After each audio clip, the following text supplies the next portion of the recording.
Hello, everyone, and welcome back to another episode of The Push with Nick and KP. We are back once again to bring you a PLE reactions video, this time the Saturday night's main event, which took place on January 24th in Montreal, Quebec, Canada. Going into the card, we thought we were only getting three matches. On Friday Night SmackDown, we got another match announced, and a very important one at that. Did it live up to, and was it better than the previous iterations of AJ and Shinsuke, and who ended up being the number one contender? We'll get all into all of that now and more. We'll go through every single match, give you our rating, and then an overall rating for the event as a whole. So, without further ado, let's go ahead and get into the first match, or at least what was supposed to be the first match, of course. That is Jacob Fatu going up against Cody Rhodes. KP, we were excited to go, and we had hoped we were going to go from three matches to four.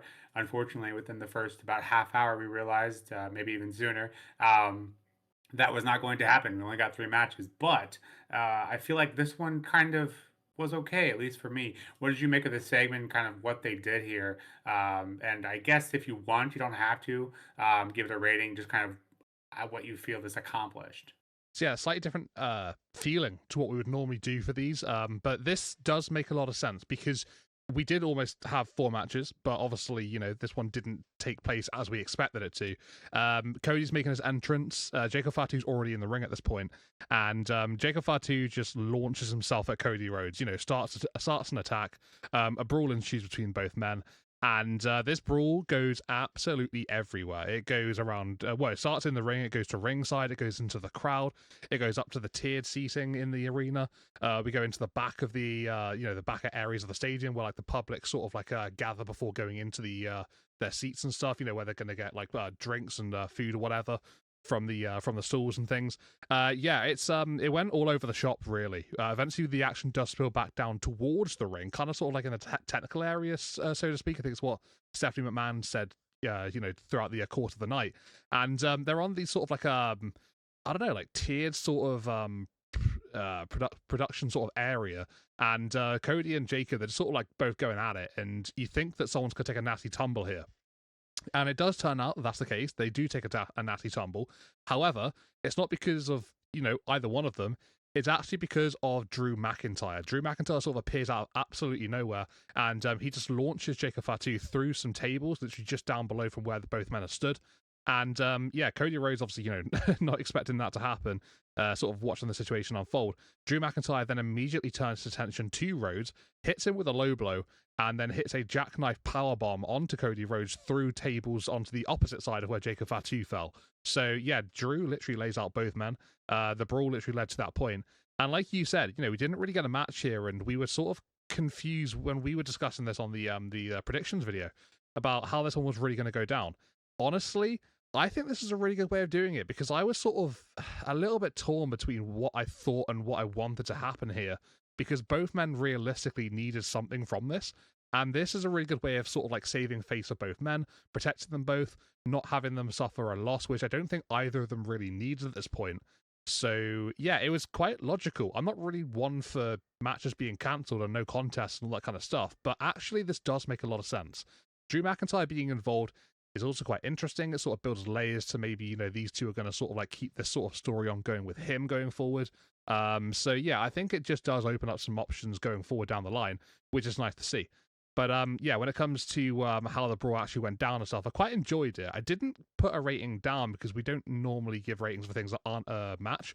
But if I had to rate this one off the fly and just rate it for what it was, I'd probably give it a good solid 7.5 out of 10 or an 8, just because of just generally how much they just sort of like went hell to leather with each other. And obviously you do include that third element with Drew McIntyre. So yeah, like I say, I'm not normally a fan of these type of things, but this one I think worked. I think it did a really good job. And yeah, it started off the night in quite a hellacious and chaotic way, which is always quite fun and interesting. So yeah, I enjoyed it for what it was worth. What about you, Nick? How did you rate this one? Obviously we got our match cancelled, but it was a fun segment nonetheless, right?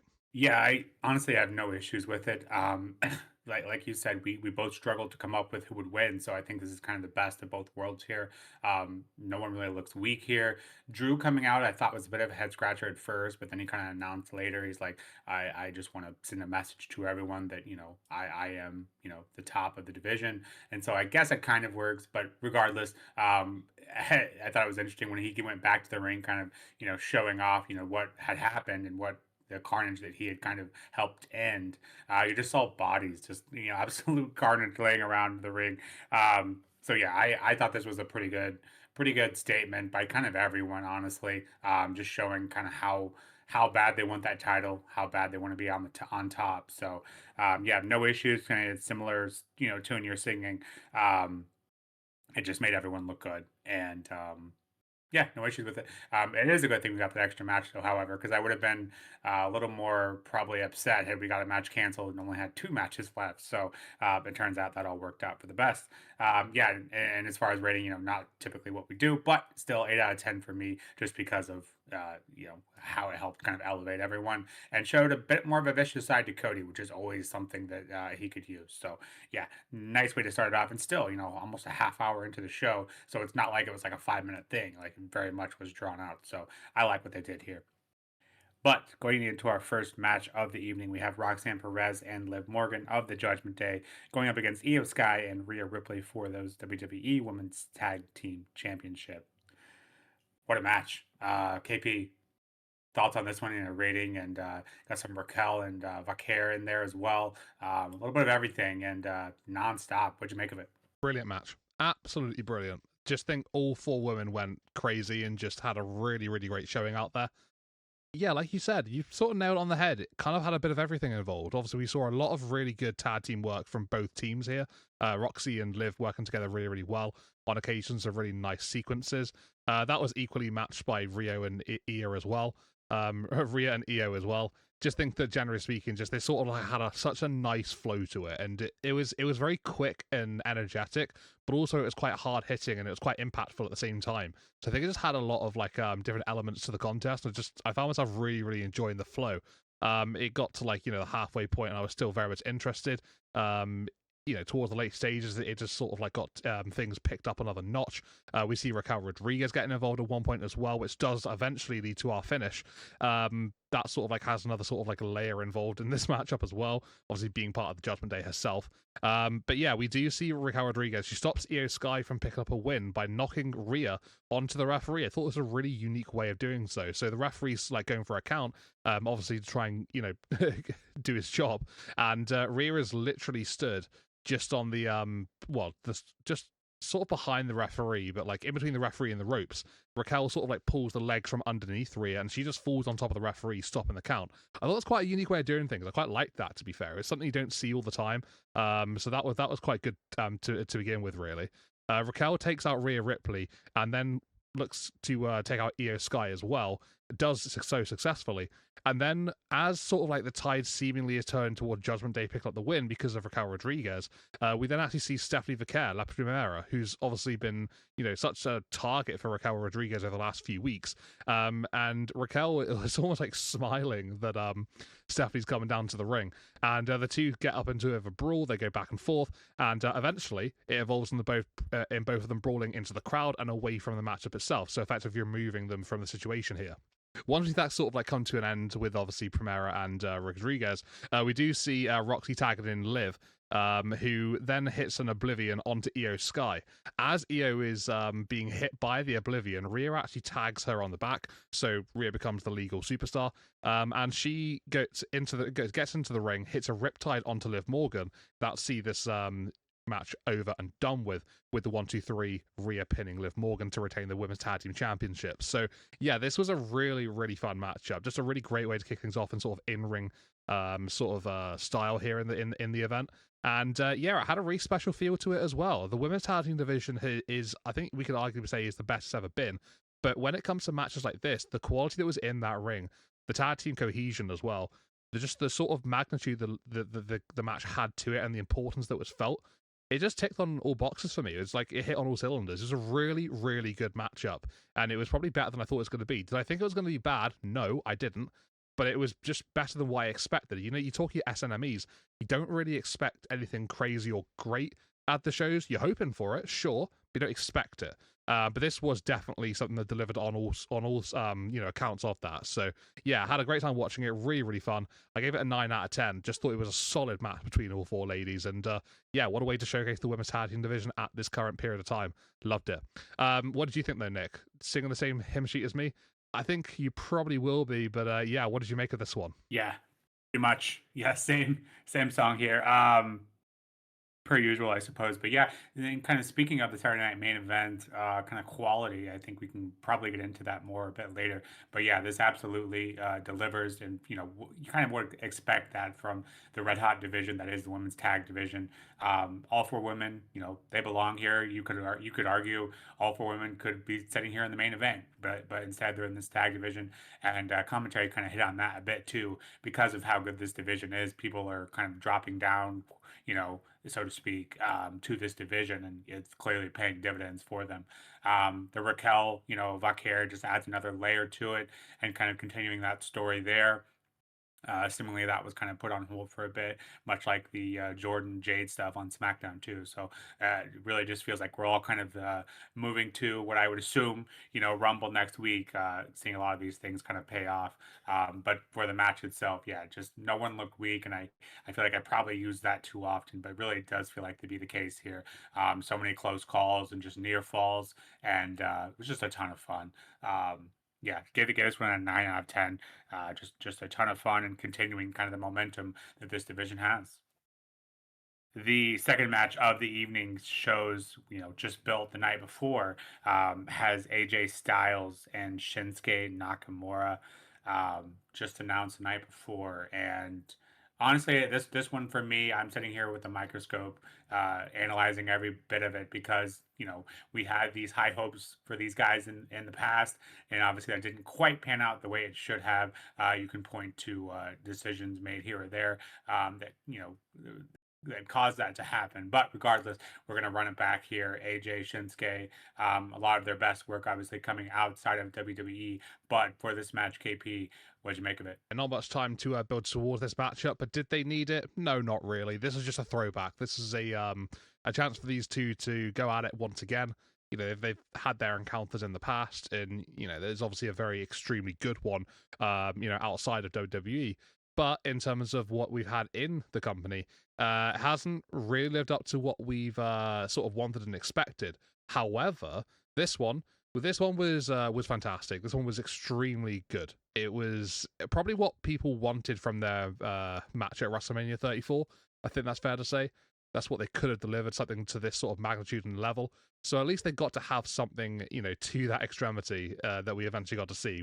Obviously it came a long time later on, but we still got it in the end. But yeah, this was, pardon the pun, phenomenal. It was a really, really good match between both men. Just absolutely solid. Just the cohesion in the ring between these two, the chemistry. Yeah, it's notable very, very easily, right? You can definitely pick up on it in spades. And they just match each other. They've got such a vibe in the ring together. And they showed that in this contest too, because it just flowed. It just was a really nice feeling match. And it was quite intense as well. There were some really, really big moments in it. There's just some hard-hitting action. We know Nakamura's got that striking game. He delivered that in spades. Stars even has his own sort of style of that as well. And they're sort of like bouncing off of each other in that sense. Really strong submission game here from AJ Styles especially, but also with Shinsuke Nakamura getting involved in that one as well. We saw calf crushing, we saw triangles, involved. And just, yeah, there were lots of really big sort of like nice flowing sequences here between both men. Yeah, this is what we would have hoped for a long time ago, but I'm just glad we got it in the end. And yeah, for this one to have been thrown together almost seemingly last minute, and with no real sort of like plan or build to get here, they smashed it, absolutely smashed it. It was a joy to watch, really, really good. Stars matches recently have just been absolutely incredible. I don't know whether that's definitely leading towards him retiring at the Rumble next week, but I'm hoping it's not, because he can still go. You look at a performance like this from both Nakamura and Styles. Let's put them both under the microscope for just a second here, because I think it's fair to say that we don't see the best out of Shinsuke much at all. It's very rare that we see him doing something like this, and it just shows how much he's being held back and how much he's really got to give when he's allowed the chance to do so. Styles as well. This is a man who's about to retire. At some point this year, whether it is next week or whatever, we don't know. Not yet, anyway. But yeah, he can still deliver on such a high quality and high standard, and that's what these two did. So yeah, I absolutely loved it. I thought it was a fantastic match between both men. Loads of close moments throughout the contest, just sort of just raise each other's levels as they were going through the motions, and yeah, it was just a really gripping match to watch. I loved it. I gave it a 9 out of 10. Similar quality to that of the women's tag match we just saw as well. If only we got this at WrestleMania 34, wouldn't it have just been a much better matchup for sure? It would have been 100%. But yeah, I'm just glad we did see it eventually at some point. So kudos to them for just putting this together, and it really worked out a treat. So yeah, and it gives similar vibes to that of Styles and John Cena. That was put together last minute, sort of randomly, and it worked on all cylinders. So this one did as well. So maybe this is the way to go sometimes. Maybe they just they do what they got to do, and yeah, it seems to all fall into place. But yeah, I thought it was absolutely solid. What a great match, Nick. This is your bread and butter, this one, right? What did you make of it? Yeah, I think that's an understatement of the year, quite possibly. Shinsuke, not being utilized. I probably, focus on that a little more than I should. But you see matches like this, and you're just kind of wondering, why is he not being utilized? But regardless, like you said, not much build here, not any build hardly. But when you have as much history as these two guys do, it's quite clear, quite apparent that you don't need a build, and these guys kind of showed that, showed the reason for that here.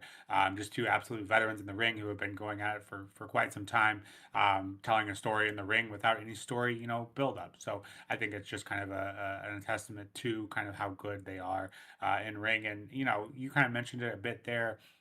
I didn't think that there was any chance Gunther takes care of AJ next week, but with putting on a match like this and kind of how sentimental this kind of felt, um, has me questioning. But I suppose that's probably what they're going for too. But we can get into that a bit more when we get into that predictions for the Royal Rumble. But for what we got here, I just saw an incredible match. I struggled between like a 9 and a 10, honestly. I'm just gonna kind of cut the difference. The fact that we got, I think, north of 25 minutes on a Saturday night's main event between these two was just incredible. But I think honestly, it doesn't really matter in the grand scheme of things. I had gotten with a 9.5, but I think I am going to go ahead and give it a 10. It was just an incredible match. Both guys really put on here, put forth one of their best efforts, and just makes you scratch your head and wonder why Shinsuke is not utilized more. But with that, let's go ahead and get into the main event, which is the number one contenders fatal four-way match for Drew McIntyre's undisputed WWE Championship. Of course, this includes the likes of Randy Orton, Damian Priest, Trick Williams, and Quebec's own Sami Zayn. KP, thoughts on this one? And yeah, we kind of went back and forth on who we thought was going to win. I think we both kind of settled on the fact that Sami probably wasn't going to win this. Just felt like it was kind of too soon, and I felt like it was kind of too perfect. But that is the decision they went with. So very interested to hear what you have to say on this one. Yeah, struggling to really figure out my order of breaking this one down. Let's go with the matchup itself first. So generally speaking, this one was quite a fun matchup. As a fatal four-way, I think you do have a lot of sort of eyes on so many different situations. Obviously, you've got four men to sort of focus on at the same time. You're sort of wondering, how each man's going to sort of play in the sort of general flow of the contest. I think that this one was booked quite well in the sense that the guys involved in the spots they were in, it sort of made sense logically. So I think that Trick was sort of going with that sort of opportunistic sort of side of himself, which I quite liked. Obviously, he's the rookie of the four. That's fair to say, and he showed that throughout parts of the matchup as well. Trying to go for these pinfalls. Trying to sort of capitalize off of other people's work. So that worked quite nicely. Damian Priest bringing a fair bit of sort of aggression into the contest. Sort of somewhat similarly to that of Randy Orton as well. Randy Orton bringing the pedigree. I think just things like that. And then you got Sami Zayn almost on that opportunistic side of things as well, but almost sort of gritty side too. So I think generally they sort of match up to their characters that they sort of all have at the moment, and I think they worked quite well together with that one. The flow felt natural, and just generally speaking, I don't think anybody really sort of was out of their shell almost in this one. It just all sort of it fit into place really nicely. So yeah, it was quite just nicely done from all four men. How the match sort of came to be in the end, though, Trick Williams and let me start that again. Sorry, Sami does hit Priest with a haluva kick, right into the corner. This is probably after Sami Zayn's probably attempted like 5 haluva kicks in the matchup, and I think this was the second one that he hit in the match. And yeah, he locks down Damian Priest. Trick's been dealt with prior to this. Randy Orton is getting back into the ring. He's trying to anyway, and he just narrowly misses out on breaking up the cover from Sami Zayn. And yeah, Sami gets the win, and he's headed to the Royal Rumble to face Drew McIntyre. So you mentioned it already. We were discussing about this one and, you know, who we thought was going to win this matchup. It was quite difficult to sort of predict. I went with Damian Priest. I think yourself went with Randy Orton, if that's correct. And the reason that we went with those two was because, you know, we thought that it was going to be someone who was going to be fed to Drew McIntyre. And as much as I hate to admit it, I still think that's going to happen. But it's going to be, you know, Sami Zayn being fed to Drew instead. So, yeah, I'm... It's sort of bittersweet, this one, for me, really, because I'm happy that Sami's got a WWE Championship opportunity, you know, winning this Fatal 4-Way. It's great for him. It is, you know, hometown crowd as well, which is fantastic.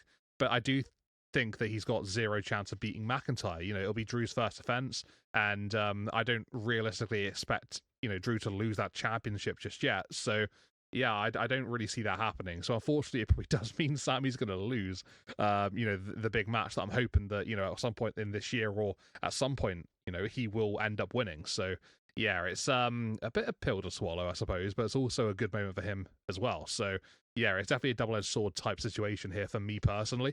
And yeah, I that's why I was thinking maybe Damian Priest, because I wouldn't have minded seeing him go after Drew.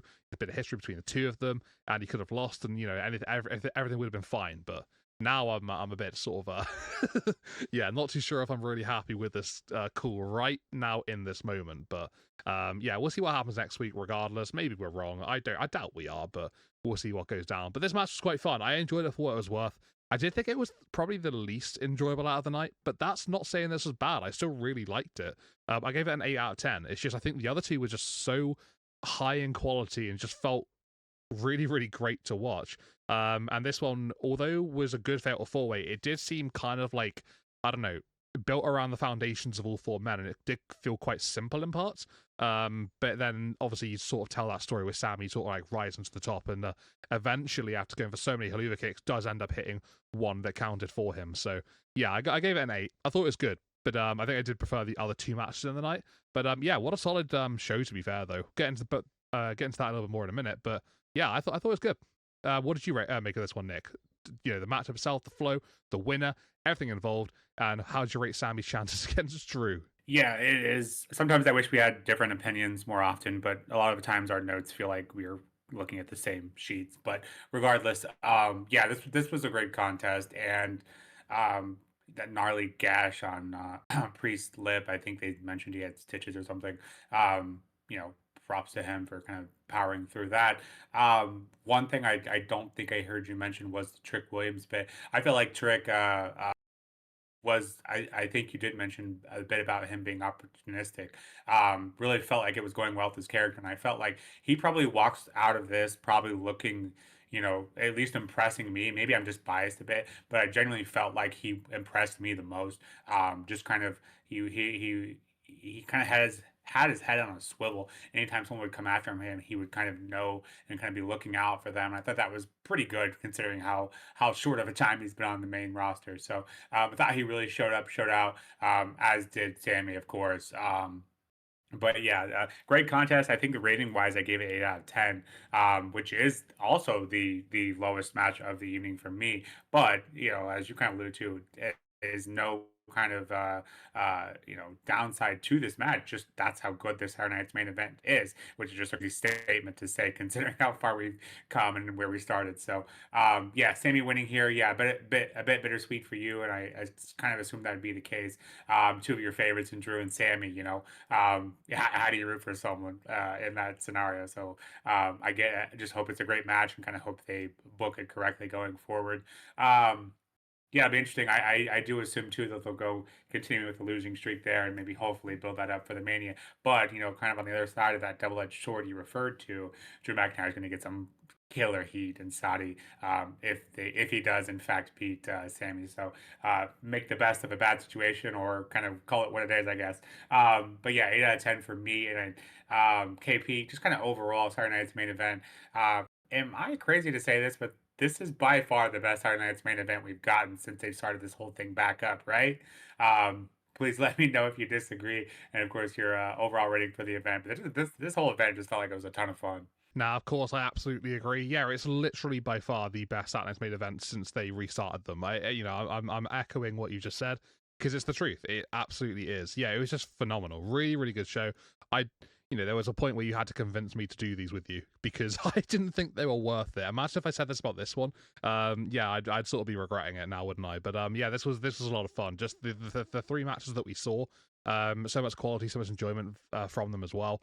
And yeah, even the brawl that we got at the start of the night, although it was supposed to be a match that didn't get to that point, it was still very, very good, and it felt big. So that's what you want from something like that. And yeah, it might be disappointing that we didn't get the contest, but we still got something decent, and it saved face for both men, which is very important in that feud at the moment. So yeah, match of the night for me. That's such a hard one. I would probably. I'll probably go for the girls. I reckon the mixed, the women's tag match. Like, I think you could split hairs between that and the AJ and Shinsuke one. Really, really could. But I think, although that one was very, very good, I think I preferred the women's matchup just a smidge more. But, they could have quite easily both been main, the match of the night for me personally. I gave them the same rating after all. So, yeah, I loved it. Yeah, what a great show. Brilliant. And yeah, please do more of this WWE because this was great. Let's keep Saturday's main event exactly like this big a vibe. Yeah, let's keep it moving for sure, 100%. Nick, what'd you make of the show overall? And yeah, how great did you find it? Yeah, it was a ton of fun, and I feel like we kind of, basically kind of voiced that already throughout this whole thing. But just from start to finish, I had a grin on my face, and I genuinely cannot recall the last time, even for a regular PLE, no, not just separating the Saturday Night's main event and the regular PLEs. I genuinely cannot think of the last time from start to finish. These are a lot smaller, so it's easier to do and easier to accomplish. But just generally speaking, just from start to finish, this match or this card had entertainment value, whether it be from a story standpoint from the beginning, to a match standpoint to the following three, and then just kind of a moment to have Sami, win there, and that women's tag match. Yeah, it was incredible, and as was the AJ versus Shinsuke match. Just incredible from start to finish, truly incredible. And I think that's kind of how these should go out. There's no reason like use these to further storyline. Don't just use these to kind of be placeholders. And I know a lot of times that's difficult because of kind of where they're placed. This week and next week being a prime example. Like this being when we were looking at the calendar, KP and I a month or so ago, we said, oh, we have a Saturday Night's main event the day before Royal Rumble. How does that make sense? But here they are, utilizing it, using it to further storylines, and that's really what we want to see from here and what they should be using it for, not just kind of to show up and be there. So I really like this. I hope they can continue the momentum. And I feel like they have. They have kind of from where we started, especially where it felt like an absolutely nothing show. And as KP mentioned, I had to try to convince him, to do these and even consider these PLEs. But we've come a long way. Hopefully, we can continue that momentum. And overall, for me, rounds up to a 9 out of 10, which is just incredible for a Saturday Night's main event. Even any PLE at that, as I was kind of alluding to. But with that, this has been our recap of Saturday Night's main event reactions video. What did you think of it? Highlights for you? Anything you dislike? Please let us know in the comments below. And don't forget to hit that like and subscribe button as well, as that helps us out. Yeah, we'll be back shortly. We have WrestleMania Project continuing, as well as Raw, NXT, and SmackDown per usual. And then this next week's the Royal Rumble. So we'll be back for that predictions and reactions video there. Looking forward to it. Should be a busy week and should be a fun one. But until next time, this has been The Push with Nick and KP. We'll see you soon. Take care.